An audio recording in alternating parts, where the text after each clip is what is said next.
Today's episode is proudly sponsored by Hellbender Vinyl. For those of you that don't know, Hellbender is a vinyl record pressing plant located right here in Pittsburgh, Pennsylvania, doing high quality, professional, top of the line record pressing, baby. We finally got one here. There aren't very many in the world, let alone the country, and to have one right under our nose is an insane resource. So if you are a musician looking to get some stuff pressed to wax, I highly recommend checking out the folks over at Hellbender. Tell them Sykes sent you. I've always wanted to say that. Without further ado, let's get into today's episode. Sit back, relax, and let's start the beats.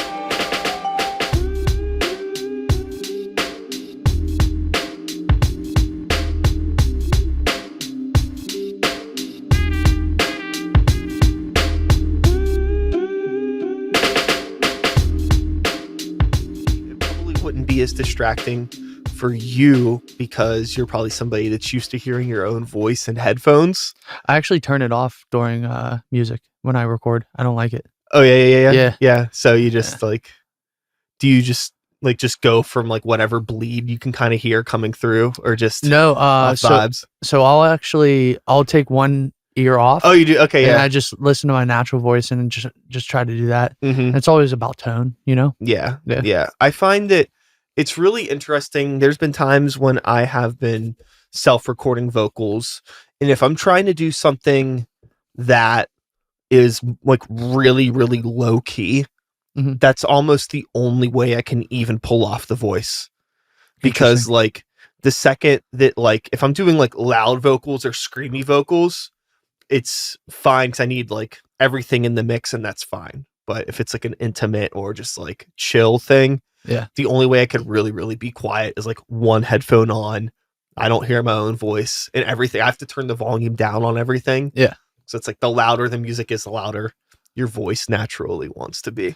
Yeah. I've been trying to do a lot more like energetic stuff because I go back and listen to my stuff frequently and just try to figure out where I've been going wrong and what tone, how my tones change over the years, and try to find like a more like energetic or just like energy based kind of vocal. Yeah. You ever think about doing like the hardcore approach? Like there's a lot of bands in like the hardcore metal scene that when they're tracking vocals, it's straight up just like handheld SM57 just, or 58 or whatever, you know, and just like, you know, fuck standing still, fuck the booth, just find a room that's dead enough and just like walk around and actually do the shit, get those natural imperfections, and then you can get in the booth and do the punch-ins, and if you want to clean it up a bit. But I think that's sometimes an issue where there's a positive and a negative. We're recording, by the way, Abstract Theories on the show. Make some noise.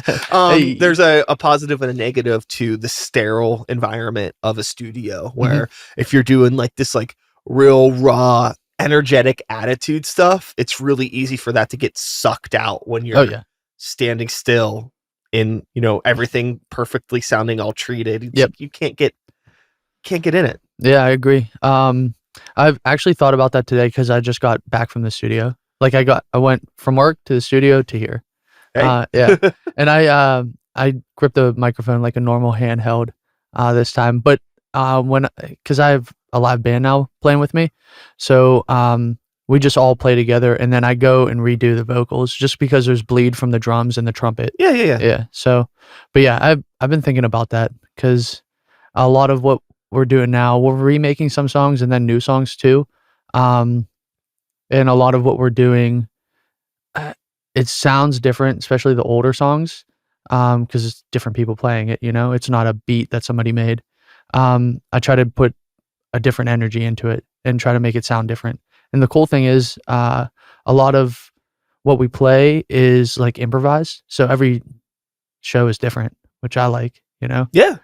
It's kind of like the Frank Zappa approach. You know what I'm saying? Sure. I think that there is an unfortunate misconception that's happened over time where, you know, people have started to treat the live experience with such over analyzing over perfection. Like this, if it doesn't sound like the studio, then it's not a good live performance. I feel like you're doing yourself a disservice by trying to make the live performance so perfect. Like Mhm. every live performance should be its own thing. That's what makes it special. Yeah. If you want people to come see you and then to come see you again and again and again, Yep. those people don't want to see the same show 5 or 6 times. The little differences are things that make it fun. My band Greywalker played a show last night, right? And we had a buddy that came out to see all the bands, and we played first, so he missed us, and he was kind of bummed that he missed us. And I was like, it's all right, we had like some technical difficulties and like a couple goofy things happened. And it's funny because he was always like, oh, so you mean it was a good show? I would have loved to have seen like the stuff happen because I've seen you before. So it's like, I think people, whether they realize it or not, kind of thrive off of those differences, those imperfections. It's what makes it human. Yeah. So having, a band that's willing and intentionally improvising and doing things different, that's cool. Yep. The studio recording doesn't have to be the way that this song sounds forever. Yep. That's just how it sounded the day you recorded it. Yep. And that's it. Yeah, I agree. And just like going back on Frank Zappa, like one of my favorite songs is Black Napkin, and then Occam's Razor. There's like 9 versions of each song. It's spectacular. And I think he had a quote, and I'll botch it a little bit, but it's like the perfection is the closest thing, and music is the closest thing to what I actually heard in my head. And he goes, it's never that.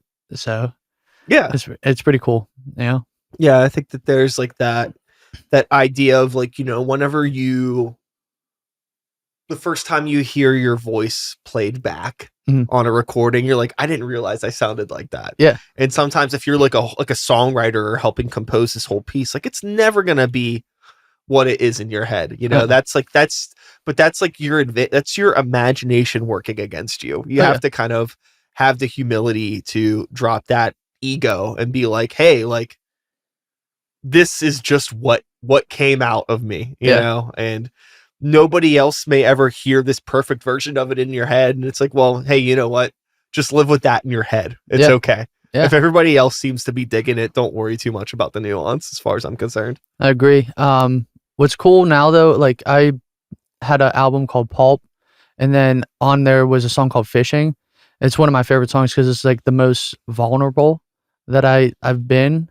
And I like the version that I put out, but then we just re-recorded it. We were like jamming randomly before practice, and I just started doing that song, and it's never sounded like the way on the album when we try to like stay in that key. It's never sounded good live. Just my vocals aren't matching up for some reason. It's different people playing, Yeah. And then we changed the key, and then I started doing that, and it has more energy, and it's like my favorite song to play now live. And that is like closer to what I actually heard in my head, which is pretty cool to see. Yeah. Yeah. I mean, I think like with everything, environment is everything, and the people you surround yourself with are everything. So definitely in a creative environment, having just like the right pieces in place can like really help you like get like a fully realized version of, the picture. And sometimes you may, it seems like this was a case of like, you're putting this puzzle together and you thought you needed a piece that was one particular shape, but you actually needed like a completely different shape. You were just off. Yeah, man. Yeah, I agree. And I've been performing with like a core group of people, but then some people can't make it, so I get other musicians to like come in and like cover, and it's been cool because that makes it even more of a different show every time, which is great. I love it, dude. Yeah. I remember there was like a period of time when I was transitioning from solo hip hop artist to accidentally obtaining a live band. Yeah. And there was a period, maybe like a year or so, where it was like, oh, like this show, it's just me. And then there's one show where it's like, oh, it's just me, a live drummer and a turntable guy. Yeah. And then there's one show where it's just like me, backtracks, and a bass player. And then there's one show where it's everybody, you know, and then over time it ended up locking into like a steady lineup, and it became like a new thing. But that time period was like really cool, just like hearing all of these songs, the same songs, but in different ways, just different energies and different environments. And It's fun. I think that's like, when I really started learning that like this song doesn't have to be this way forever. In fact, it probably shouldn't. Yeah. Even if I like recorded it and released it, who the fuck cares? If I come across a better version of it down the road, then maybe we record a live version of it. I think about like those bands like Grateful Dead or Fish or Pearl Jam or Pink Floyd that have like countless releases, or Frank Zappa, of like live music recordings Yeah. over the decades of just like all these different versions of all these different songs. And it was like, they're the greats. And a big part of the reason why they're the greats is for a reason, because they were able to adapt and change and evolve and always give people a reason to keep coming back. Yeah, I agree. How do you get people to come out to shows if they?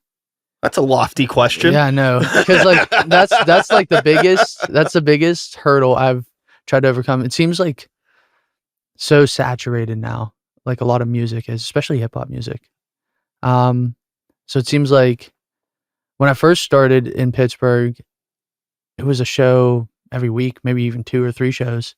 And now it's been like one every other month, maybe every 3 months. Yeah. And it's that's like the most difficult thing, is to get people to just care now. I think like social media has been a part of that, There's a lot of different factors as far as I'm concerned. And I certainly experience the same struggles as you do. And I certainly do not have an answer for you, but I could share some of my experiences and maybe we can come to some epiphany together in a perfect world. One of the biggest changes for me that I noticed was that I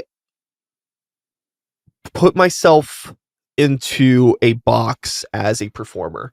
I was like, I'm doing solo hip hop music, so I'm going to play hip hop shows. And then, there might be like a band that was adjacent here or there, but it was just like a small bubble. And then like one day somebody was like, hey, do you want to play this metal show? I was like, as me? And they were like, yeah, just do it. Just open up. Who cares? So I did it, and it just like, and I was like, holy shit, this is like the most fun I've had on a stage in a really long time. People were super cool. I'm sure there were some people that didn't dig it, but I mean, I sold more shit at that show than I was selling at other shows. Yeah. And then like, they were like, people, the kid that booked the show, like started putting me on more shows, and I started seeing kids like wearing my stuff. And then I would play hip hop shows, and some of those people would come out, and then like it started cross pollinating in a way. So I was like, oh, okay. People, aren't as, I think artists and bands are way more concerned about the environment that they're in as artists than fans of music actually are concerned. I think people that want to see live music are down to see whatever. Mm-hmm. So I think if you're in a position where you're in, a city like Pittsburgh and your ability to travel and play shows is a little bit limited because of like either travel restrictions that you may have or work restrictions or just lack of shows, there's always plenty of shows going on. Just start playing in different pockets. Yeah. So that's one thing. Another thing though, is that time goes on. You get older. Yep. And sometimes certain pockets, like I ended up aging out of that demographic. Like I was already like maybe a couple years older than a lot of those kids in that scene.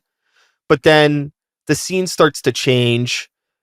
The stuff that the younger kids are coming in, they don't necessarily care as much about what I'm doing. And then the older people stop and they kind of go off. Like not everybody does like underground music forever. Some people kind of fall off. And then if you're still trying to do it, you get put in this gray area where it's like, there isn't really a scene for me now. So then it's like, okay, well, finding the other people that are kind of lost with you and then trying to create something new, which is what I kind of feel like is happening right now in Pittsburgh with a lot of my peers and in a lot of like the bands that we can shuck it in here right now with like the Winter Wonder Ball scene and the Dream the Heavy guys and all those. I feel like, this is kind of like a collection of misfit artists in a sense where it's like everybody is like a very unique voice creatively, like creatively, but there isn't like necessarily a pocket for them to thrive in where there's other artists that like super duper makes sense for them to play with. Yeah. So now it's like the commonality that all of these artists have is just like their passion Mhm. and their uniqueness to be open to different types of art and to come together and to make a new kind of community that is like more focused on intention rather than genre. Yeah. You know what I mean? So to answer your question, getting people, how do you get people to come out to shows? I think that it is really just, there's proximity, power and proximity, right? So if you are a part of the scene or a part of a culture, be a part of that culture, doing the very simple work, going out to shows that you aren't playing, interacting with people online, being relatable as an artist, putting out enough content to let people know you're alive, but not for them to get annoyed by you. And it just takes time. That's the other thing too. Like we played that show last night with Gray Walker, and like, we're at the point now where like I feel like we could play any show locally and there's like a dedicated group of people that will come out and see us. And that's cool. And I'm very thankful for it. It's not like, you know, hundreds of people, but it's a good group of people that like will come out to every single show that we do. But we've also been doing it for like 10 years. Yeah. So it's like it takes time too, and just being very fucking persistent, always being as cool as we possibly can, taking whatever opportunities we can, and just being present, really. And I think the more present that you are, the more people will see that. The people's like you're reliable as an artist. You do a fun show, you interact with people, you talk to people, you build up that community when you're there, and then hopefully those people try to convince some of their friends to come to the next one. And I don't know, man. I know I'm at the point now where I'm just yapping, but I don't know what the fucking answer is other than just fucking keep doing it. I mean, and we've definitely, with all that being said, we've had shows where it's like nobody shows up, Oh yeah. Yeah. and hey, what can you do? Yeah, man. I just like I like asking that question just to see other people's like introspectivity, if that's even a word. Yeah, I mean, also too, like you have to fucking tell people about the goddamn show. Yeah. Like really tell people about it. Like I can notice the difference if I know when I don't promote a show well, Mm-hmm. and I know when I do, and you could see the difference, and like it's just really a matter of I don't know. I keep on coming back to the phrase of like being present and just like I don't know. Again, I haven't figured it all out, but Yeah. I do like the aspect of like playing on shows you normally wouldn't play, because I was in that part of the hip hop scene where it's just like we're doing this and only hip hop kind of thing, and then I was like after like Troy left, got a full band, and now we started like getting out of the hip hop scene because everybody's just using like tracks and then doing ad libs, not like actually doing the show. Not everybody, but like a lot sure. of people, and it's kind of not our vibe. We Sure. do everything live, and we try to like do more jazzy stuff, and it just doesn't fit those shows anymore. Doesn't mean I won't play them, but so I started like kind of trying to branch out from that stuff, and I got to open up for Soldier Boy, which is interesting. Um, it like comes back to like going back into that hip hop scene, whereas like can we stand out more than we used to, It was interesting. And playing that show, like my music is not like Soldier Boy's music at all. But we went on first and we were the ones that played the longest too, which is interesting. And people like liked us a lot more. But then I've done shows where like Millville Music Festival, like though it's the hip hop stage or the band stage or whatever at Mr. Smalls, the next 4 bands aren't going to sound like us, which is pretty neat. So yeah, it was just like confirming and agreeing with that. Yeah, and I think that it's like really important too, and it's okay to like, the thing that's kind of fun about this, and like, I ego is a thing that typically isn't very welcome in an artistic community, but I think there is a way to channel the ego a little bit and use it to your advantage when you're putting yourself into these situations. Yeah. And that's like something that I've always done too. And it's just kind of like, okay, like I know that we're the only band that's going to sound like X, Y, or Z on this. Like there's a superpower in that. And Oh, I yeah. know that there's a superpower in that. And like, let's lean into the ego of that and give these fucking people a really good show. Just like a friendly rock star, not like a go fuck yourself or look at me, but just like knowing that you have the ability to do something really unique in this space and just like not being afraid to put that out there into the world, which can be sometimes challenging for me because I am like an introverted person. I'm Yep. not always the most in most other aspects of my life. If I'm not standing on a stage, my self-esteem is 6 feet underground. Yep. But if I'm on a stage, I'm like, king of the fucking world for that 25 minutes. Right. Yep. And I think that people like that, like people enjoy, nobody wants to go to a show just to like watch you practice, basically, or to watch you like bum around our stage or look like you don't want to be there. Yeah. You know what I mean? You got to make everybody in that room feel like they're actually a part of something. Yeah. Entertain them. Like a big thing for me is that with the bands that I play in the shows that we play, I know that we're not always going to be everybody's cup of tea. It might be too fucking loud or maybe not angry enough or not, melodic enough or too much or too whatever, right? Yeah. You can't please everybody. And it's like, I really, really believe though, that even if somebody doesn't like the kind of music you're doing, you can just play a really good fucking show and you can get people to be like, it wasn't my thing, but they were really good. Yeah. Like, I love that. And like, that's something that I really, really, really, really strive to do on every show is like, I want to make sure everybody in this fucking room is having a good time. Yep.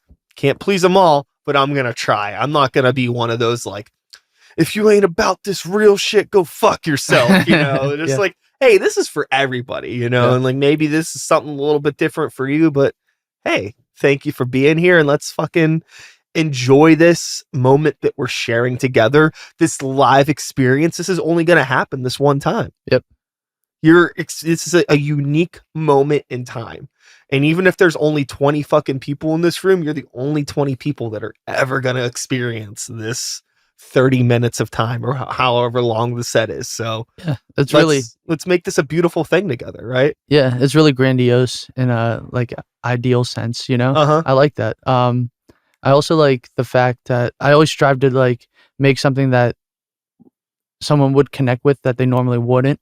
And then also, a lot of the times, especially nowadays, people are running away from all their emotions. It's kind of like the book by Aldous Huxley, Brave New World. Mm-hmm. Have you ever read it? No. No. Well, I'm familiar with it, but yeah. In the book, everybody's like taking a drug called Soma.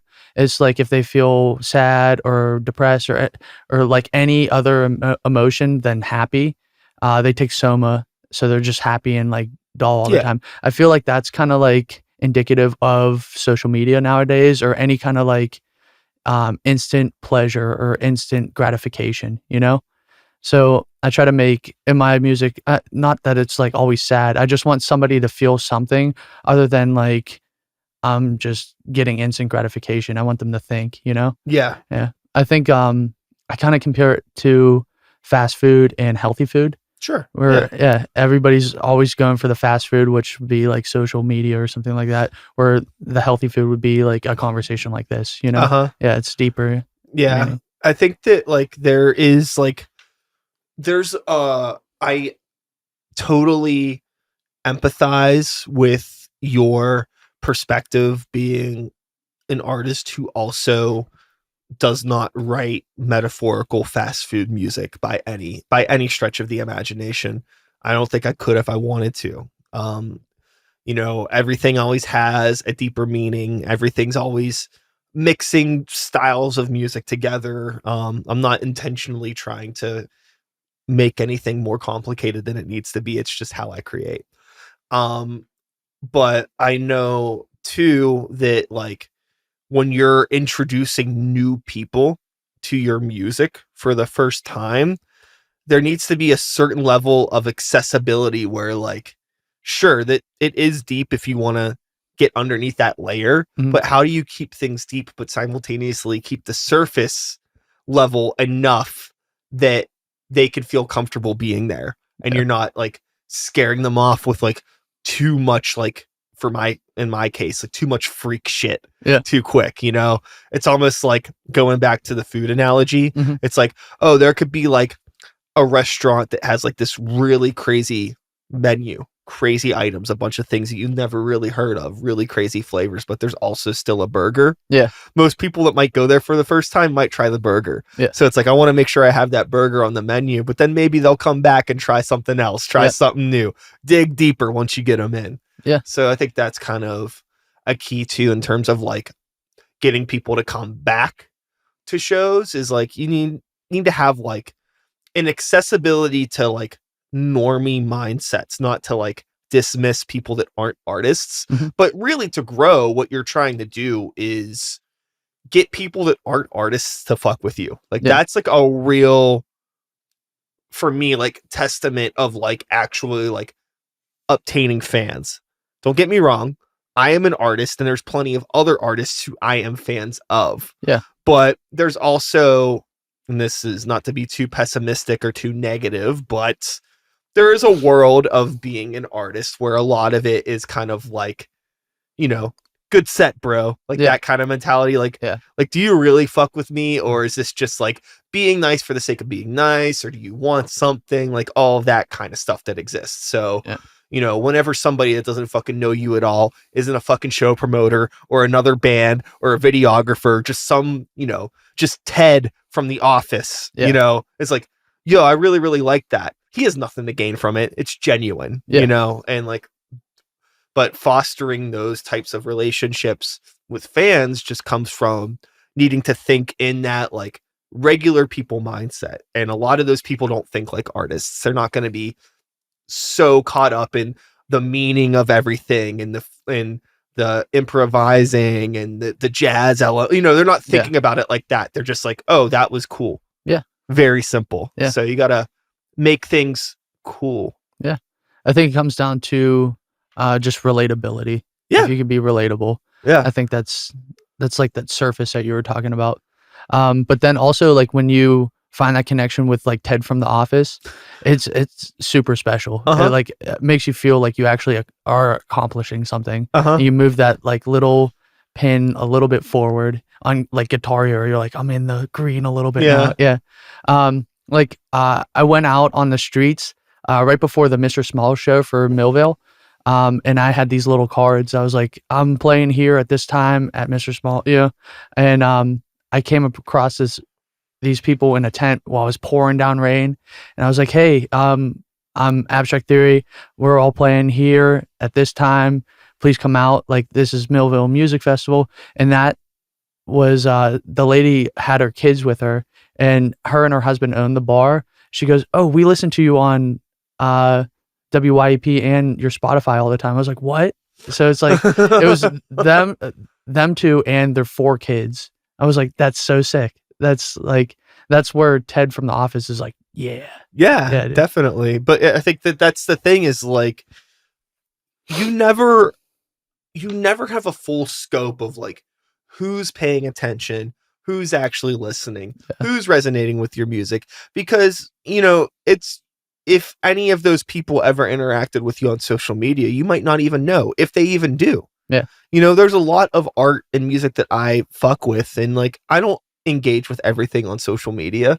Like, I go to shows without clicking going to the Facebook events and things like Yeah. that. Like I have my own way of keeping track of things and interacting with music. So, you never really know. It's not a good metric, Yeah. but it's so easy to feel like things aren't working because, the only tangible receipt that you have is your statistics from your social media, but it's like it's not a full picture. No. There's always more people paying attention in ways that like you'll never really realize. Yeah. Like I all the time people were like, "Oh, you're the guy with the podcast." I'm like, "Yeah, that's cool." Like I have no idea who you are. Like my social media followings are all small enough that like I know the people that interact with me still. I haven't gotten to that luxurious threshold yet where I can't even keep track of my likes, No, it's like I know the 27 people that are liking my shit. So whenever like somebody comes up and like says something, it's like,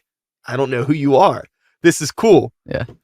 And then it's like in my head, it's like, do you want to like all of my posts on social media? It would help me out a lot. But you can't say that. No. It's just like that's how I'm just glad people are paying attention. Yeah. It's super cool.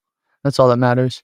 I like I didn't realize that on my YouTube people were commenting because I only get like 100 to like maybe 300 views on a video. Sure. And then I went back on when I was uploading a new video. I was like, where are all these comments? I've never seen these. I guess I don't have like notifications. And I started like replying, and there's like people on there. They're like, let this be a receipt where I'm the first one to find this. I was like, oh, sick, dude. Yeah, that's dope. That's so cool, man. Yeah, it's funny, I went through like a phase of like trying to avoid like looking at comments. Like when I get like a YouTube comment, I'll get the notification and I'm always so terrified to look at it because like I always worry it's going to be like negative just because it's like the fucking Wild West, but it's always like fine. Yeah. It's always totally fine. But in my brain, I'm just like, I don't want to have to deal with this negativity. But even if it is negative, like I try to also maintain that mindset of like a comment is a comment. At least somebody's engaging with this. Like I'd rather be bad than boring. Yeah. Like so boring that like nobody's even bothering to say anything about it. Yeah. I don't want to be like invisible as an artist. That's like a nightmare. I'd rather be like Corey Feldman, just have everybody dogging on me. Yeah, but also, I don't know, not like you said before, not everybody is gonna like your stuff. No, Yeah, definitely not. and that's fine, and I think that's a good thing.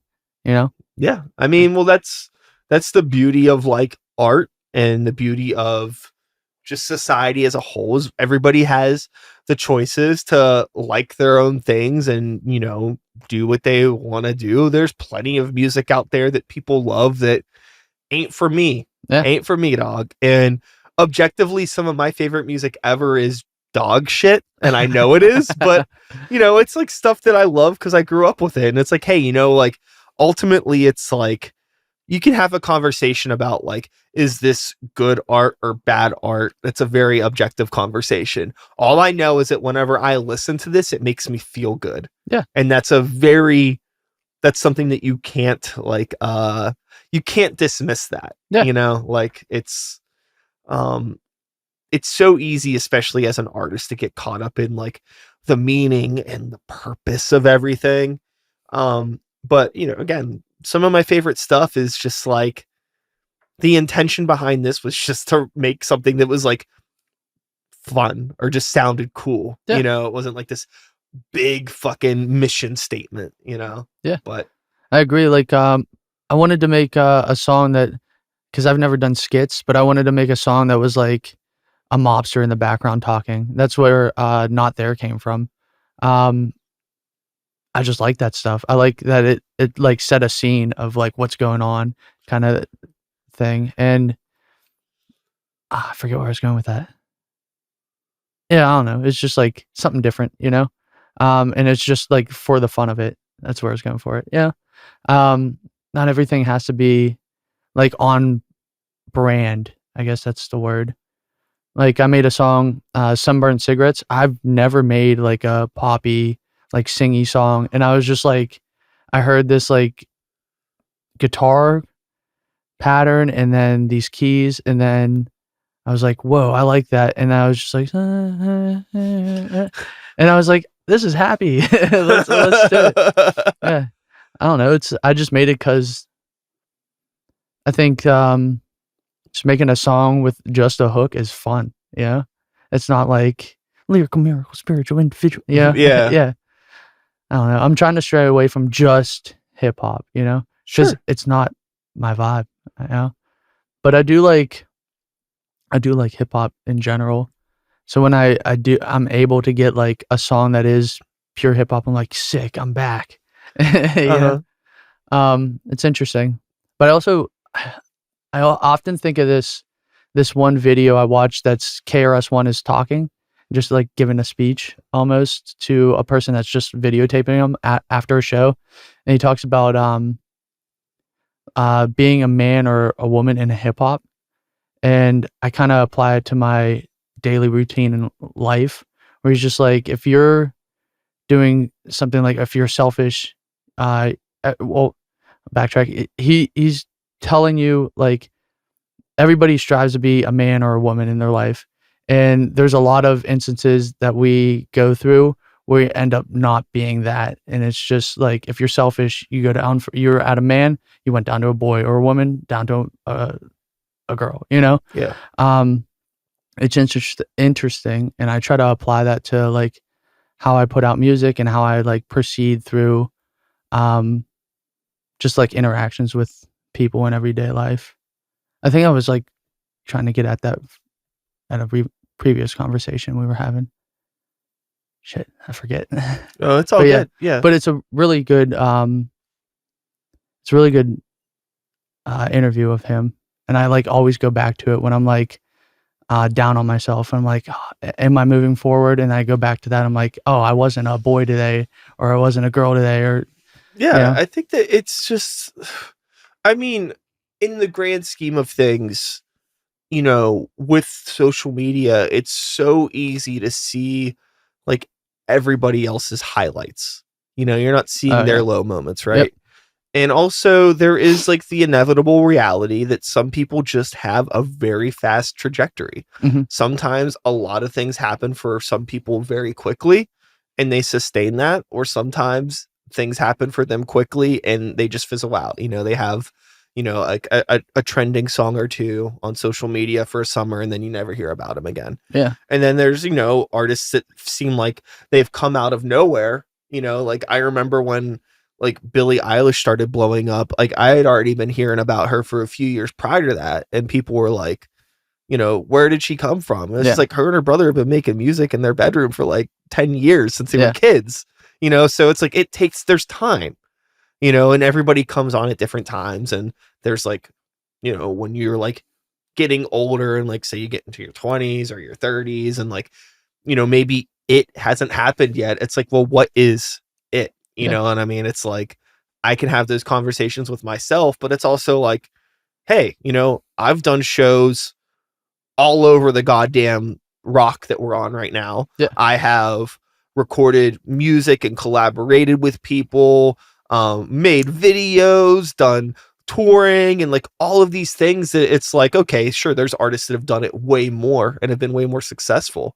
But if you like, you can like easy to look up and see everybody that's behind you. Yeah. But then you like look down and see the people that are still trying to even get to where you're at. And it's like, holy shit, it's crazy that I'm like even on this mountain to begin with. Yeah. Because most normal people didn't even bother trying to take a step. Yeah. So it's like enjoying the time that we're here and being thankful that we're even on here, regardless of like how high we get. Because I'm convinced that there isn't a top. Yeah. Oh yeah. Yeah. I agree. And it's like, why are we climbing? So, you get to a point where it's just like, you keep climbing and climbing and climbing. And like, what does that mean? You're working and working and working. And you're never taking the time to just like stop and smell the roses, or stop and actually appreciate everything that you've worked for and everything that you've done, and just fucking breathe for a bit. Yeah. It's just like when you're in that like DIY underground grind, it's just like you never stop to appreciate things. Yeah. And that can like really beat you down. Yeah. I think it is the journey for everything, I think that's what it is. You're already there, Mm-hmm. And it's not even bothering to realize it. Yeah, exactly. This one time I was on some illicit substances, and and I was like thinking about everything. I was like, wait, I'm already doing it. Everybody's like, when am I gonna get into the game? When am I gonna do it? And but you're already doing it because you made a song, Yeah, and you put it out there. You're already there. It's yeah. pretty interesting. Everybody has these grandiose schemes. Like, I'm sure you want to like perform at Coachella or something. I want to do that, Hell but yeah.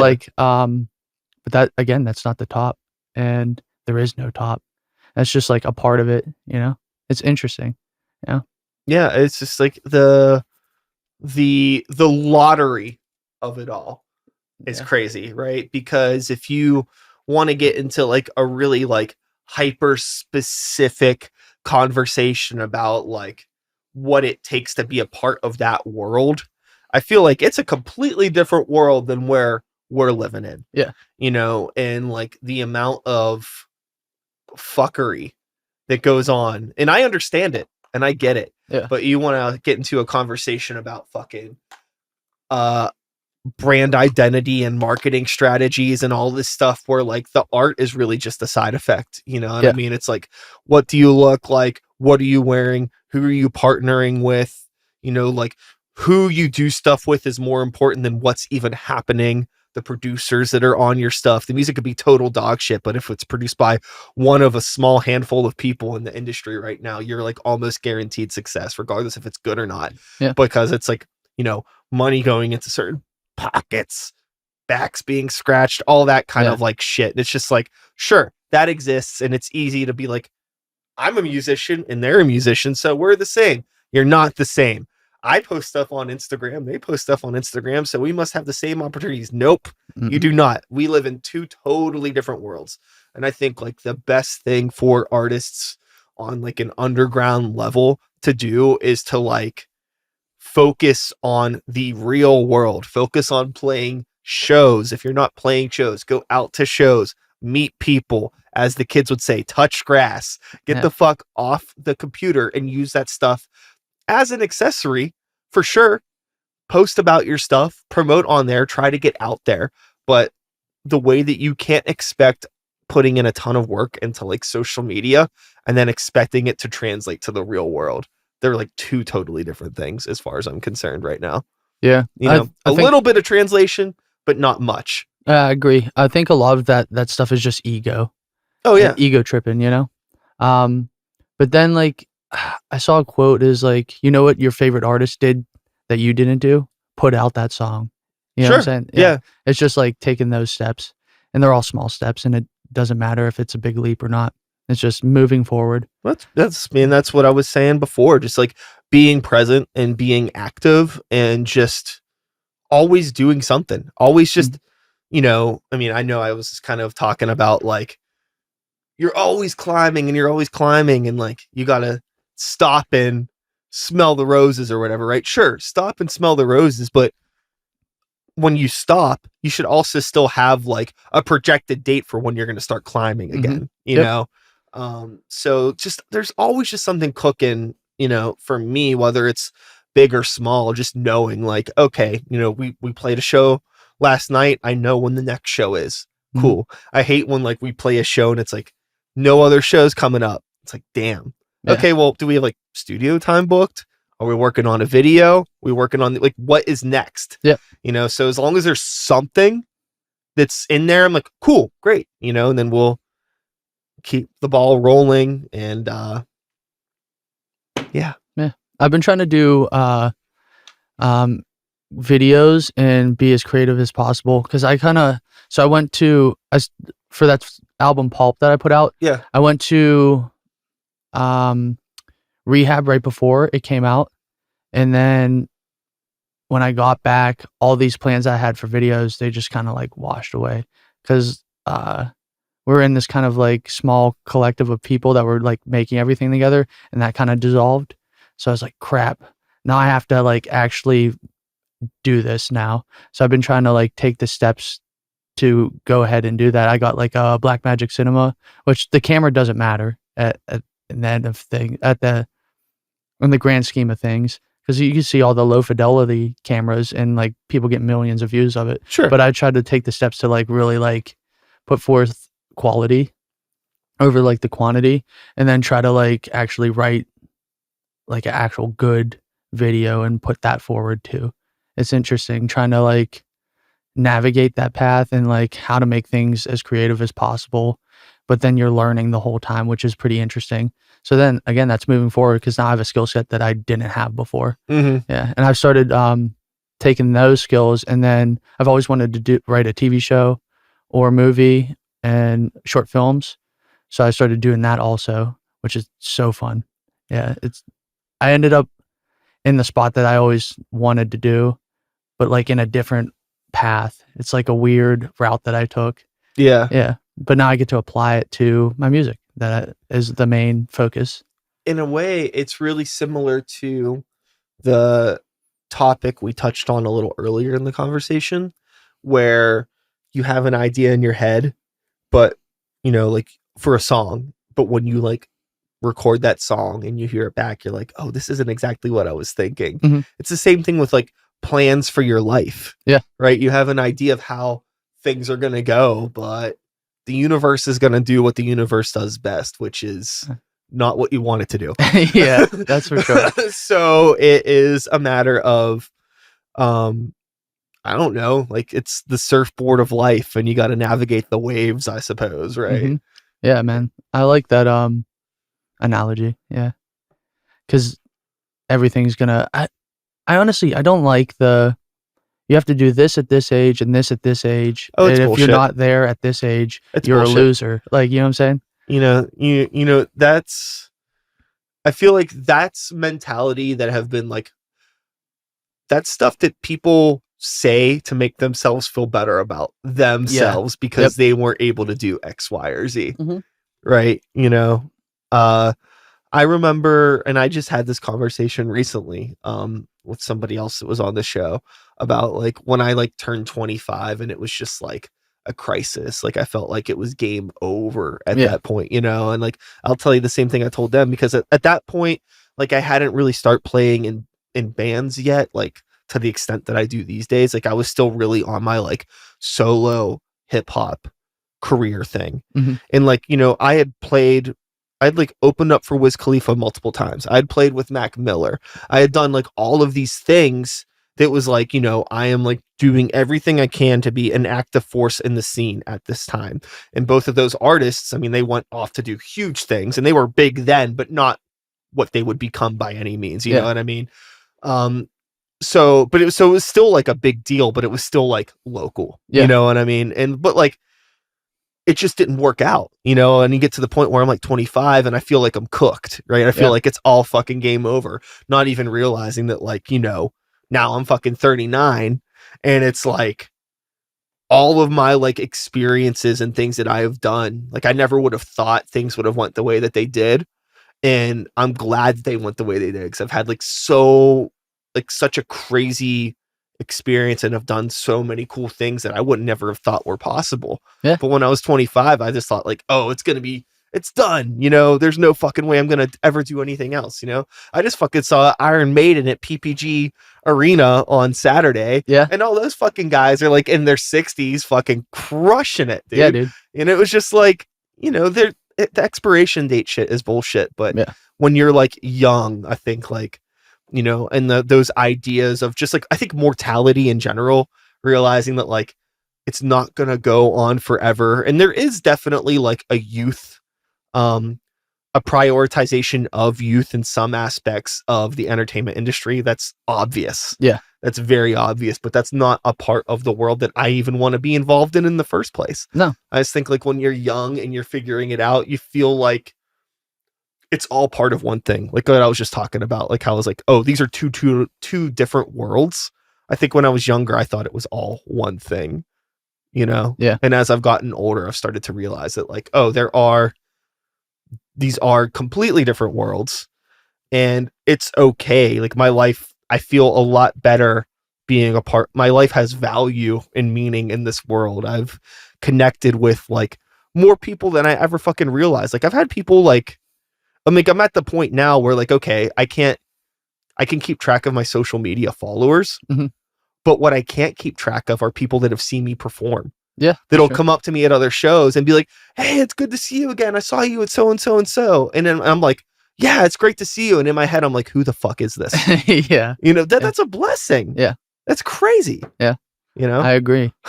Like, going back just a little bit, I know that I think Action Bronson was like 35 or 36 Mm, when he like came on the scene. So it's not always a young people's thing. It's just like the cream will rise to the top kind of thing. sure. I Yeah. think that really with art, nobody cares how young or old you are. No.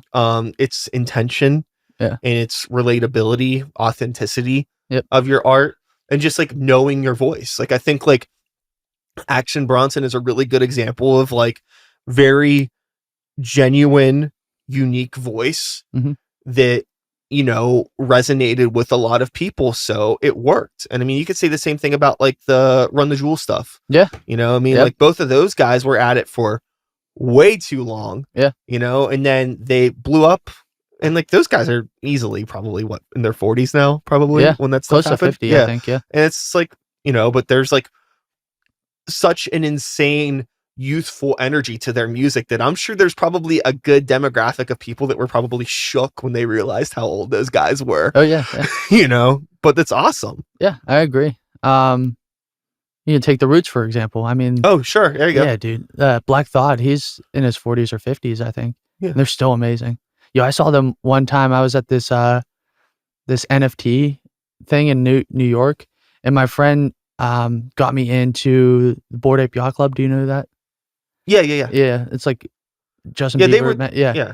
and they didn't tell you who was going to perform that day, and I'm on this like pier. I think it's like Pier 3 or something like that, or Pier 1. It's like the top of a building in New York. And then they're like, "All right, please welcome to the stage at the Roots." I'm like, "What? Oh my god!"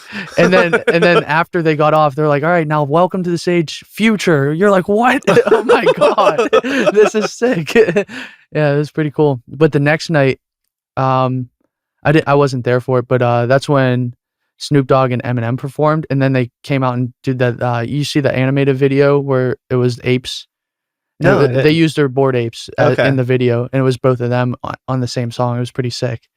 But yeah, you get opportunities like that out of nowhere. It's pretty cool. Yeah. But I mean, Proximity is power. I think yeah, that it's the best thing that you can do. And I'm just repeating something I already said is just like, if you want to be involved, be involved. yeah, You know what I mean? Like it could be hard to make the time to like go out to do things, or even whether it's because you have like other obligations, or I'm just as guilty as anyone else of just wanting to like sit on a couch and just fucking like watch X-Files and order a pizza, right? yep, Like stop and smell the roses, yep. right? Like, but I think that it's like really important also to try to prioritize being a part of the community, you Mhm. know, as much as you can. Like there's a show going on tonight that I'm going to try to go to, you Sick. know, and I've already done 3 fucking podcasts, but it's like, hey, you know what I can either go home and do my laundry, or I could go see some people share art and then go home and do my laundry. Why Yep, don't we squeeze the sharing art in there real quick? Why not? yep. I've also branched out into other communities. Like I do stand up comedy now. Oh yeah, yeah, yeah. I did see Um, that. Yeah. and like that whole community is pretty sick too. And I got to go like I played at Rogan's Club, like doing comedy. That's Oh, cool. sick, man. Yeah. Go down to Austin, meet all those people, and then come back up here, meet more people that are just new on the scene, go to New York, like everything. So I think also branching out of your creative like demographic is important too. Cause especially nowadays, if you're going off of the social media aspect, everybody has to be multifaceted. It's not like you're the artist, now you're the artist, the businessman, the promoter, the booker, like everything yourself. So I try to like refine my skills and get new ones that way too. Yeah. I Yeah. mean, I think that it's, you know, it's your journey. Yeah. It's your time. Yep. And I feel like it's so short that like, you know, whenever you are, I don't know, well, whenever you get a text message from the Grim Reaper, right? Yep. You know, I think the last thing anybody wants is to have that like, I should have done that, or Yep. what if I would have done this? You know, it's just like you never fucking know. Yeah. And even outside the like the doom and gloom of basic mortality issues of just being a human being and, you know, rotting consistently every day as we do. There are other issues too, like, you know, the pandemic, Yeah. COVID stuff. Yep. You know, it's like that didn't necessarily, I mean, there was definitely some mortality stuff with that, but also on a societal level, I mean, like, we all had those moments where it was like, oh, I didn't realize that the last show I was ever going to play was that show. Yeah. Yep. You know, everybody had that thought, like, damn, Yeah, of course. you know, and like, so you never know. No, not at all. That something like that could happen just as easily as it did then 6 months from now. Yep. Not that this isn't real wood. That's not going to help anything, but you know what I mean? Like, yeah. So it's just fucking do it. Yeah. I guess that's back to that, like, you should have put out that song sort of mentality. Yeah. It's also, I try to do it for the love of the game too, because I was caught up in like, why am I not here and not here? I'm just like, now I just do it because I love doing it. You know, I do comedy because I love doing it. I do music because I love doing it.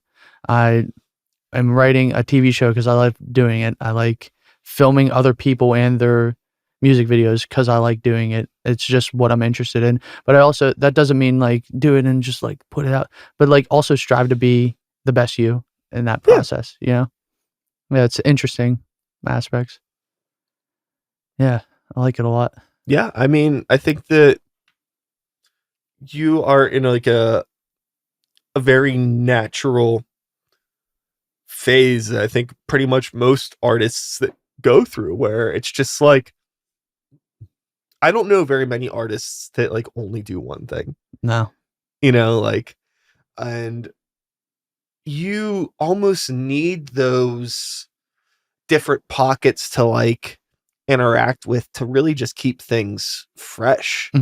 At least for me, you know, so for you being somebody that is doing, you know, I guess screenwriting, videography, comedy, music, you know, you can't do all of that 24/7. So, you know, but your core is still like, I need to be doing something. Yep. So it's nice to, you know, be able to turn one thing off, but then pick up something else. Yep. And not be like, I'm not doing anything. Yeah. Excuse me. Yeah. Shit. If I'm not doing anything, that's a problem. You know, I want to be as creative as possible. And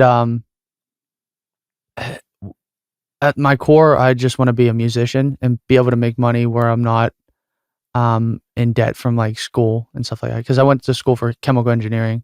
And I absolutely, when I got like an internship or job, I hated it. Damn. Yeah. I was sitting at a computer in an office all day, and it was not, I like felt my soul being sucked out of me. Sure. And now I work at Trader Joe's, you know? Yeah.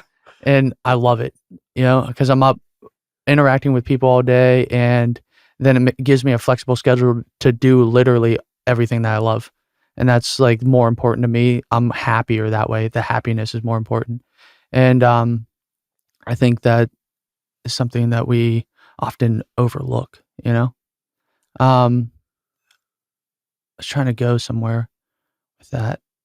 I had another thought. I keep losing it. It's all good, homie. It's all right. Yeah. Yeah. Oh, that's gonna bother me. Oh, it'll come back to me. It'll come back. Yeah. Yeah. Well, one reason that we are here is just to help push. We already mentioned the aforementioned Winter Wonder Ball coming up here sometime in December at a music venue in Pittsburgh. 21st. Yep. December 21st. December 21st. Spirit. Okay, there you go. Yep. Yeah. I'm trying to get you to fish the information out. No, it's okay. Yeah. But December 21st at Spirit. I have at this point, actually no, the Dream the Heavy guys have not come on yet, but Animal Scream recorded an episode. Zinnia's Garden recorded an episode. Yep. Dream the Heavy's coming in. So I lied to you. I guess that I think they're the last ones that I'm doing for the year. Yeah. We're squeezing them in. Sick. But then you're here, Abstract Theory. Yep. And so there's bands. There's going to be vendors. Yep. Artists. I'm hosting the thing, so they're giving me a microphone to do duties. Nice. You know, and introduce bands, I guess. I'll say very nice things about you. Thanks, man. You know what I like about it is that they call it a ball, and then like you don't have to, like by any means, you do not have to dress up, but a lot of people do dress up for it, Uh and I don't think we have that in society as much as we used to. So it's a cool, it's not an excuse, but it's a cool like opportunity to go and do that. You know, huh. I'm trying to have everybody playing with me dress in a black suit because I've Yeah. never performed in a black suit. You know. Yeah, I had like a very dapper cowboy outfit Oh, that I sick. wore Yeah. last year. And I hadn't even considered I'm fucking hosting this thing. I gotta look sharp. Yeah. God damn. I gotta start. I should have been fucking doing some goddamn cardio for the past, few months, getting myself a little. It's okay. We'll get something good. I'll Yeah. be looking good. I'm gonna be looking fresh. Yeah. I was also thinking, should I be in a all metallic silver gold suit or something like that? That could be cool. Yeah. Something fun. But I think black suit would be cool. Kind of like the Reservoir Dogs, yeah. Yeah. Yeah. Yeah, definitely. Yeah. Yeah, I like so Paul is the one that like maybe not just him, but I work with him. So like we always talk about it. He's the one that like really started everything with like a few other He's an people. idea guy. Yeah, I like he him. is. He's a fire under that beard. Yep. It is that can't beard- be tamed. That beard is fire itself. Yes, it's what's powering him and all of his creativity. Absolutely. He doesn't even need to eat. It's just beard. He lives on beard alone. Yeah, totally. But yeah, I just love the whole idea of it. It's fun. And then going back to what you said, it's like a bunch of people that normally wouldn't like be on a show together, even though like I've been on a show with you or Paul's been on, you know what I'm saying? As everybody kind of comes together just for the game of it, you know? Yeah, Just- I mean, it's like I think that the event, this is the second year. Last year, my band Normal Creatures played. Dream the Heavy played. Who the hell else played last year? Why am I blanking on that? Wait. Oh my gosh, this is terrible. Back Alley Sound played. Two other bands. What was? Yeah, so it was 4 bands, right? So, it was Hemlock for Socrates. Yes. Yep. These are all my friends. Yeah. Sorry. I love all of you. I just, my memory just... So yeah, it was Hemlock for Socrates, Yep. Normal Creatures, Dream the Heavy, and Back Alley Sound. Yep. And... Or was there another... It's Josh in Maryland. Oh, they hosted. Oh, okay. Yeah. Yes. So I'll be doing what they did. Nice. As one person. One. That's okay. I have multiple personalities and we will let them out. But no, I think that it is cool because it's just curated with like intention of really highlighting, I think, people that are doing, unique stuff that they're super passionate about and just helping bring together this cool community of just well-intentioned art. Everybody is there, I think, with like a good purpose. I think everybody has like a really cool message behind what they're doing, good reasons for what they're doing. And, you don't always get that with every show. Mhm. And also, like you had mentioned, the element of it being like a ball in a bigger event that doesn't necessarily have to be formal, but it's more than just like, another show. Not that there's anything wrong with another show, but you know how shows can be. Yeah, it's special. That's also kind of going back to the first question that you asked me. How do you get people go out to shows? Is you curate an experience for them. Yep. I think sometimes it's so easy to just be like, oh, well, this is cool because there's a stage and they're not going to charge us and whatever. Right. But you don't consider how it's actually an uncomfortable experience for anybody that might come out. Yeah. Especially like people that aren't band people, like normal people. Those type of people are expecting to go to a place where, there's going to be like an actual bar and maybe food and like a clean bathroom. Yep. And all of these, basic amenities that sometimes these DIY spaces where we can play shows as underground artists aren't the most welcoming to those, the normal demographic of people. Yeah, I agree. So that's another great thing about this show is it like, it's at a big venue. It's marketed as a experience and not just please come see these bands, please come see these bands, please come see these bands. There's definitely like a certain level of desperation that unintentionally leaks its way into a lot of marketing for shows that I think can be a turn off as well. I agree. Um, I I'm gonna go back to it. I still like the aspect that people can dress up for it. I think that's so cool, man. Yeah. I think it just doesn't happen. It's more than like you said, it's an experience that doesn't often get placed around here as an opportunity. Mhm.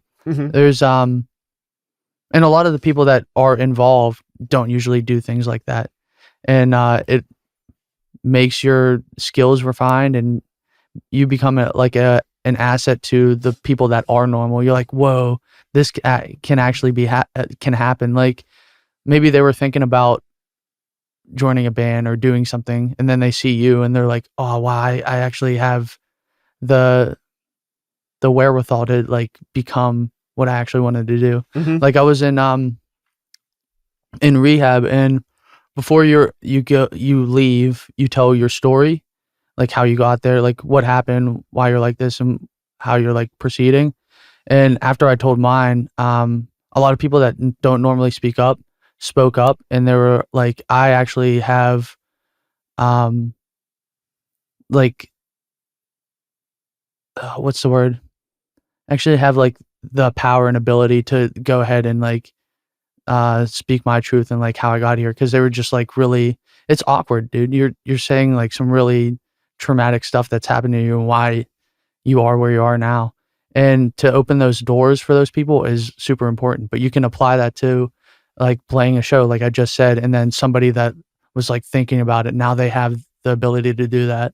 Mhm. And who knows what that might affect. So it's like a domino effect in a situation, Yeah, Yeah. definitely. Yeah. It's pretty sick, man. Yeah. Yeah, and something like this could make somebody else like super famous. Could have the next Billie Eilish or something. Yeah, totally, Yeah. totally. It's like it's all again, just like being present and just being helping facilitate these things just to keep the movement as a whole going. It's like not about like what's best for me as an individual, Mhm. but like what is best for like this entire show, and how is this show good for the entire community, and Yep. how is this, it's so much bigger than like us. Like this, if I scale it down, like this podcast is so much bigger than myself. Yeah. And like a big part of the reason why I do this is like because I want to give people a platform to tell their stories and to do things and just share stuff. And it's really cool, like the way like things have been connected, where it's like producers have met artists through here and different opportunities have happened, and people have told me stuff like, oh, like I heard about so and so on your show and I thought they were cool, so now they're playing the show that I'm doing. And I'm like, Yeah. that's fucking sick. Yeah, dude. I love that. Yeah. So that's really it. Like I definitely have had like plenty of times where I'm like, who the fuck is even paying attention to this? What's the fucking point? Yeah. But then, you'll hear some shit like that. You're like, oh, that's the point. Yep. Maybe this one episode wasn't it, but the show as a whole Yeah. tells a bigger story. Yeah, I like giving opportunities to people that normally wouldn't. I think I sent it to you on Instagram, but like I was at a show, there was a cipher going on, and everybody's just doing like normal, okay, like freestyle, like off the head thing. And this homeless guy came in off the street just because he heard it outside, and he got the mic and he did some like drastically different stuff than everybody else was doing. He had some like religious stuff in there, but then he was like doing more spoken word, and he ended the mic off, and then he tried to grab it again, and they were like, are you going to do that preaching shit again? And like discouraged him to do anything or have a voice. So he left. I was like, you guys all suck. I'm going to go see what he's up to. And so I went and I like chased him down the street. I was like, dude, at the time I worked at a music studio, and then I had a camera with me. I was like, dude, if you want any time recording, like I have to practice anyways, like feel free. I'll like give it to you for free. Or if you want me to film you, I'll do it. He goes, how about now? And so that's where like literally the first short film I've ever done came from. And it was just us in a parking lot, and I filmed him doing spoken word. And like I was able to give him a platform to be able to do that. That's Yeah. like super sick. It's like something that when people are like, what do you do this for? I'm like, so people can feel something that they normally don't feel and be able to help others. And I've done that. Like, and I think that's what it is, you know? Definitely. Yeah. Yeah, you know, you're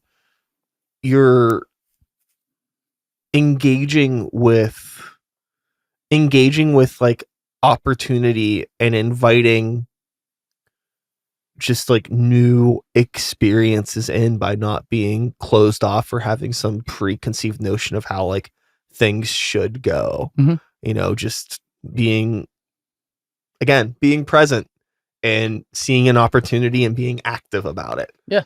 you know? Yeah.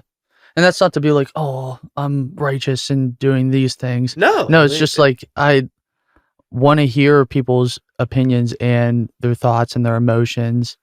And I want to see how it affects me and how it could affect others, you know? yeah, It's not like I don't like writing people off, you know? Most people in this world, I would say like a high percentage are relatively good people and they all have a story and something that they can teach you. So I don't like writing people off at all. I think that's important. I think that's how, because we're all like, that's what I was getting at. I remember my thought. woo, We're all like, when we're doing all these multi, like faceted things, and when I go into like comedy or and take a break from music, or go into like screenwriting and take a break from comedy, it's because like, and even though my core is music, what we have to do is we're writing about life, right? So how are you gonna write about life if you're just in your room all day doing nothing, you know? sure, So I try to like experience things that in different lenses and then be like, oh, I can talk about this now. Like there's been this past year and a half, um, I've been able to start talking about other things in my music and going back to beats that I didn't think I had anything for, and now I have something for it. oh cool, It's hell pretty yeah, sick, yeah. Like I made, I think it was the first video I sent you, this song called Freeze, and usually I have like a chiller vibe, like I'm on playlists, it's chill hip hop, you know? yeah, Um, and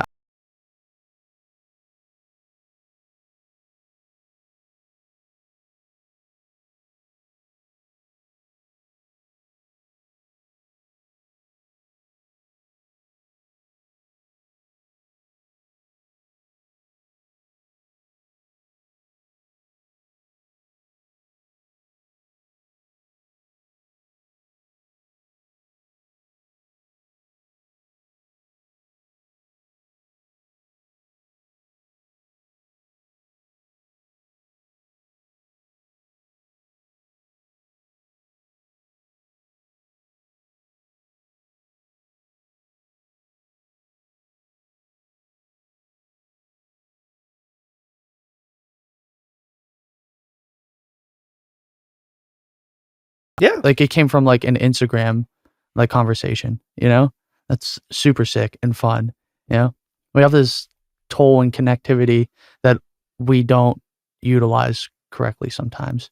And when you do take that opportunity or risk, whatever it is, you end up getting somewhere that you didn't even think of and you didn't plan to for life, you know? yeah. I mean, it's really just about putting yourself out there. It's like the the the simplest equivalent to this, the most basic metaphor that I can think of is it's literally like, you know, that energy that you need to like ask someone out on a date. Yeah. Yeah. Yep. It's that, Yep. It's but that. like over and over and over and over again. Yep. You know, That's it's exactly like what it is. That's exactly what it is. and I can get that could be hard because you know the level of like rejection, and it's not even so much rejection, it's more just the level of being ignored Yep. is really at the end of the day what it is. It's so easy to feel invisible, but you got to keep trying. Yeah. It's the not feeling enough kind of thing. Yeah, Yeah. And then within that comes like the imposter syndrome, and it's just a snowball effect, but that's all like negativity based, you know? It's like it's a weird thing to be like, "Oh, you just got to be positive," but I think it's more or less you got to not be depressed and live in the past and not be anxious and live in the future. You just gotta like take the time to live in the moment. It sounds so kind of cliche, Oh, sure. but that's like it literally goes back to like the yoga terminology of like being mindful. It's legit. That's all you need to do to, for me, all I need to do to be happy is like, because I don't know if I'm gonna die in an hour. You know what I'm saying? Yeah. So I'm just like living in this space and this time. Like, oh, excuse me. I had this this class when I was in chemical engineering in college. It was called statistical thermodynamics, and like a lot of times you're assessing the probability that a particle, a random particle made up, would be in this position in this moment of time for how long and when. And that's kind of how I look at that. Like right now, you and I are in this position in this moment of time for how long, who knows? And when it's over, it's over. Like you were saying before, it's just these people get to experience this. These 20 people get to experience this at this moment in time, and it'll never happen again. You know, that's pretty cool. You know, so I kind of like surface that or encompass. I forget the word. Sure. I think it's just, just trying to just appreciate like what you're experiencing in the moment, not be like one of these people that can like, go somewhere, go to that metaphorical restaurant. Yep. And eat that metaphorical meal. Be Yeah. like, that was decent, but I've had better. Yeah. And it's like, shut the fuck up. Yeah, dude. Or people are like, oh, like I saw that movie, like it was cool, but this other thing, it's like, stop it. Yeah. It was cool. Stop there. Be thankful that you experienced that. Everything doesn't have to be a competition with each other, I agree.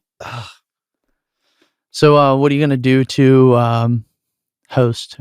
You're going to dress up? Do you know I got to be completely fucking honest with you, my friend. I haven't really given this too much thought other than like, hey, you know what? I know I can do that. Yeah, of course. And part of me really just kind of wants to do it the way that I do most things, especially podcast related, where I just wing it. I don't have topics. I don't have conversation points. I don't know. Mm-hmm. I just know that I have good energy and I can read a room.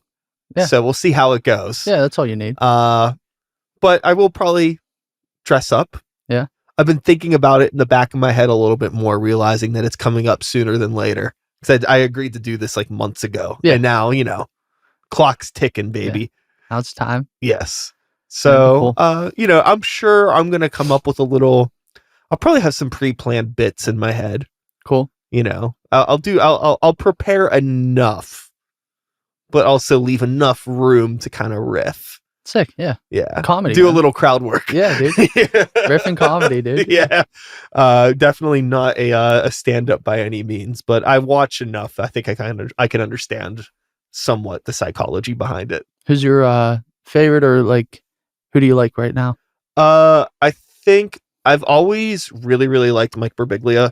Oh yeah. And I like that he tells stories. Yeah. And like most of the time it's not funny. It's just like an actual story, Mm-hmm. Yeah, it's pretty sick. Yeah. I like Mike. Mark Norman's funny. Yeah. I haven't kept up with him in a while, but I really, really liked Theo Von for a good bit. Yeah. I'm sure he's still funny, but like a lot of those, like the comedy to podcast host guys, I don't really follow too much of their podcasts, but mm-hmm. I don't know if there's even a stand-up comedian that exists that doesn't have a podcast now. Yeah. I'm pretty sure they all do. Yeah. That's probably how they're working out material. But that's my short answer. I'm familiar with plenty, but I think Birbiglia is probably like at the top, but it's been probably like years since I've like actively engaged with anything he's done. Yeah. I think he had the most recent one was a few years ago. My favorite's Ali Sadiq. Have you ever heard of him? Yeah. Yeah, dude. He's literally my absolute favorite. He became the top. He has did you watch the Domino Effects? I'm not sure. So he put out like almost like mixtapey, like hip hop way, where he put out like Domino Effect Volume 1, 2, 3, and 4. I don't think I saw those. No, dude, they're so good. If you do anything that up until like 12/21, watch at least one of those. Okay. Yeah. Start obviously on one, but it follows his life, and he went through the prison and stuff like that. So it follows his life in the beginning, right before prison, in prison, and then like the tail end of it. Oh, cool. When he gets out. So good. Absolutely Maybe that sounds familiar, but I'm not sure. How long ago did it come out? not. So 3 came out on, I want to say, Father's Day. Oh, was it like all this year? No. So 1 came out a year or 2 ago. Then Okay, yeah, 'cause 2. I definitely, because like that was the other thing too. So it's been probably close to 3 years since I've had an office job. Okay. When I had my office job, it was very much like headphones, and I was digesting a lot more podcasts Yeah. and comedy and stuff like that. So anything like in the past 3 years, there's a good chance I haven't engaged with it Mhm. because I don't engage with media in the same way that I used to. Because now Yeah. I'm just always working, like, Yeah. but on this kind of nonsense, right? Yeah. Not nonsense. This is But sick. This I is need sick. to no, that's something that I need to go back and check out some of that stuff for Yeah. sure. I think ones that are dead, Patrice O'Neal, dude. Oh yeah, he's He's funny. great. Uh-huh. Do you know who Brian Holtzman is? I don't think so. No. He's like he's was at the comedy store in LA, and he was like one of the very last people to go up every night. He's like super, super dark. And Okay. it's so funny, man. I got to meet him in Austin, Texas. I got to see a bunch of his sets. Dude, no one's made me laugh like him. He's so good. But it's like more joke based, where Ali Sadiq is like his whole story. You know? Sure. Yeah. It's very interesting. It's hard to pick one favorite, but like those are probably my tops. Yeah. Yeah. I mean, it's like, comedy as a whole is like any other medium where it's just like, I can't tell you who my favorite musician is. Oh no, That's yeah. impossible. I Yeah. can't tell you what my favorite movie is. I can't tell you what my favorite food is. Yeah. I'm not a favorites person. Yeah. There's just like, there's so much good stuff in everything, and I Yeah. mean, it's like, I respect, sashimi as much as a Taco Bell chicken quesadilla. Yeah, dude. It's just Yeah. like, these are, and they're wildly different things. I'm not gonna pick one or the other. Yeah. And like, I'm not gonna, fucking whatever. Is it? I can name many other polar opposite things, but I think you get what I'm saying. Yeah, I do. So, but yeah, life. Have you? So you do video work? Have you A ever? little bit. Yeah. I wouldn't say it. I mean, Yeah. But like it's at your shows, man. It's pretty sick. oh, like, Especially like when you were doing like oh, you the mean hip-hop like stuff. like projection stuff? Yeah. Yeah, totally. Yeah. But have you ever done like branch out into short films or writing or anything like that? So I made a horror movie in high school. What? That's sick. Yes. What was about? Just people getting killed. There was like very thin plot. I think that like at the end of the day, I spent way more time like scoring it and doing all the like ADR and the sound effects and stuff than I did actually like making it. And like I kind of realized after the fact that it was just like, I really just wanted to do this so I could like do all the technical stuff. Yeah. And, like all the post-production stuff I was super interested in, not necessarily making the movie itself. There wasn't like actually like a real script. There's like some ideas of things, but it was super loosey-goosey and not good, but it was fun. Yeah. I had a lot more of an interest in cinema when I was like in my like later years of high school, and then like a few years past that, I'd say like my late teens, early 20s. I was a key manager at Blockbuster Video for a long time. I used to have my movie collection alphabetized by director. I was like a total fucking cunt about it. You know what I mean? And just over time, life got distracted and my interests just changed. I still love movies. I still see movies when I can, but like the thought of like making or producing something, I just don't have that itch in me. Yeah. That's like always been my the last thing I want to work towards. And that's what I've been trying to do now. I love it so much. I've been wanting to do a horror film too. It's funny, like, yeah, I made that movie probably before I ever put out a real album. Really? Yeah, it was just like the opposite thing, Yeah. Well, it's funny because we're getting like real sidetracked here, but like when I started making beats, I was like making beats on hardware. I didn't have a computer. I didn't own a computer at the time. This is like 2001. But I had a camcorder. So the way that I would record songs is like I would just push play on the fucking I would push play on the beat, like let the beat play Yeah. over the speaker, rap at the camcorder onto the tape, Yeah. and then take that tape and do the playback with an aux out into my fucking cassette recorder and dub it to a cassette. That, you know what I'm saying? Like, Yeah, that's sick. that's like how I had to do stuff. Yeah. And like I had no idea. So like, long story short, I had the camcorder. Yeah. And like, you know, already. And then over time, I eventually learned like, oh, like you can make music on a computer. How do you do that? And then you just start learning how to do things. And then I think you'll probably relate to this, where it's like some years go by and all of a sudden you have all of these skill sets that you didn't even ask for. Yeah. It just became like a natural side effect of like needing something done, but not knowing the person to do it. Yep. So you're just like, I gotta, you know, it's like how I learned Photoshop. Yep. And like all that sort of stuff. So, Do you still have those cassettes? oh yeah, I have Yeah. everything. Sick. Yeah. That's cool. Yeah. I have, I've digitally transferred all of the old camcorder stuff. I still have like the actual tapes. Some of them are over there. That's sick. Yeah. I have like all that stuff. So, I still have my first computer that I ever started recording music on. I still have the tower. It's sitting right over there underneath my first beat machine. I still kept it. Yeah. That's Saved dope. up 2 paychecks from Taco Bell to buy that thing. Hell yeah, man. But yeah, so like there's like a little museum over there of stuff that I don't really use too much, but like I need to have it. Yeah. You know, it's been in the room for anything I've ever done musically. So it's like, and then that's never going to change. Yeah, that's a good thing to have. Yeah. Got to keep the nostalgia where you came from. And yeah, I think that's great, man. Yeah, I have so many things I want to do. It's just finding the time. Just be time. patient. Yeah. Just be patient. The time will come. Yeah. It'll come. So fun, man. Yeah.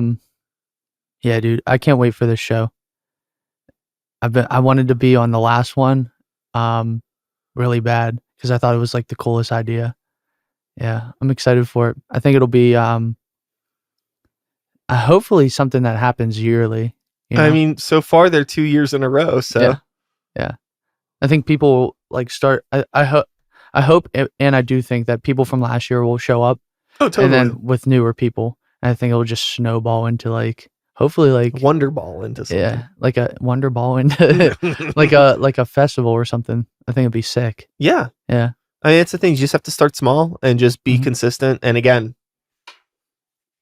be present. Yeah. You know, that's really it. So, I think with all of that being said, we're close to 90 minutes. Might be a good time to pull the plug on this shit. But before we pull the plug, do you want to plug anything? Yeah. So, I have 2 albums I'm working on. One is with just my band. That's where I came from right before here.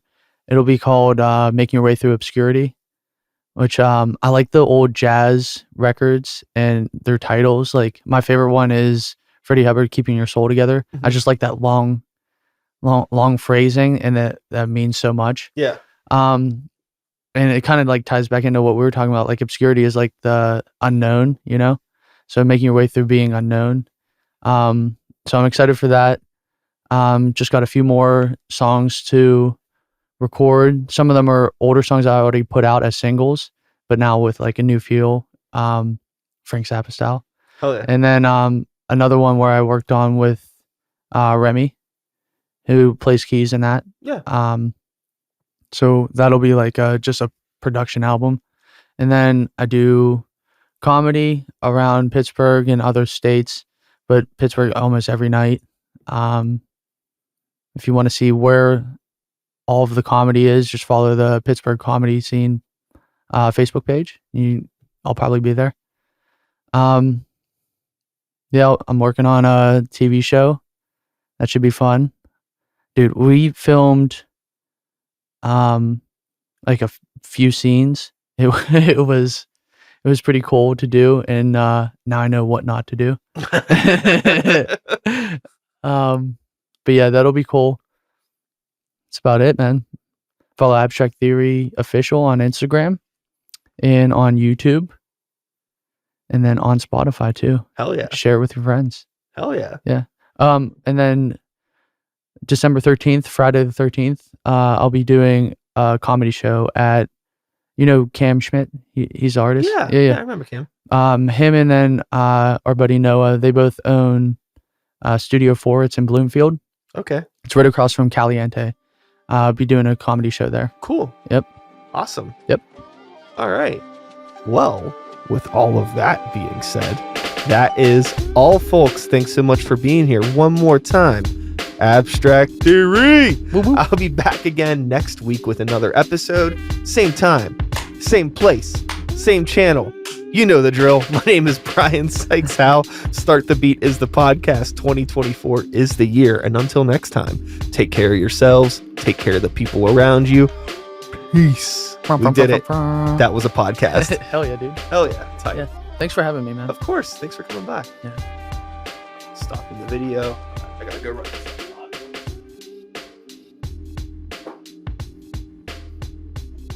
Who?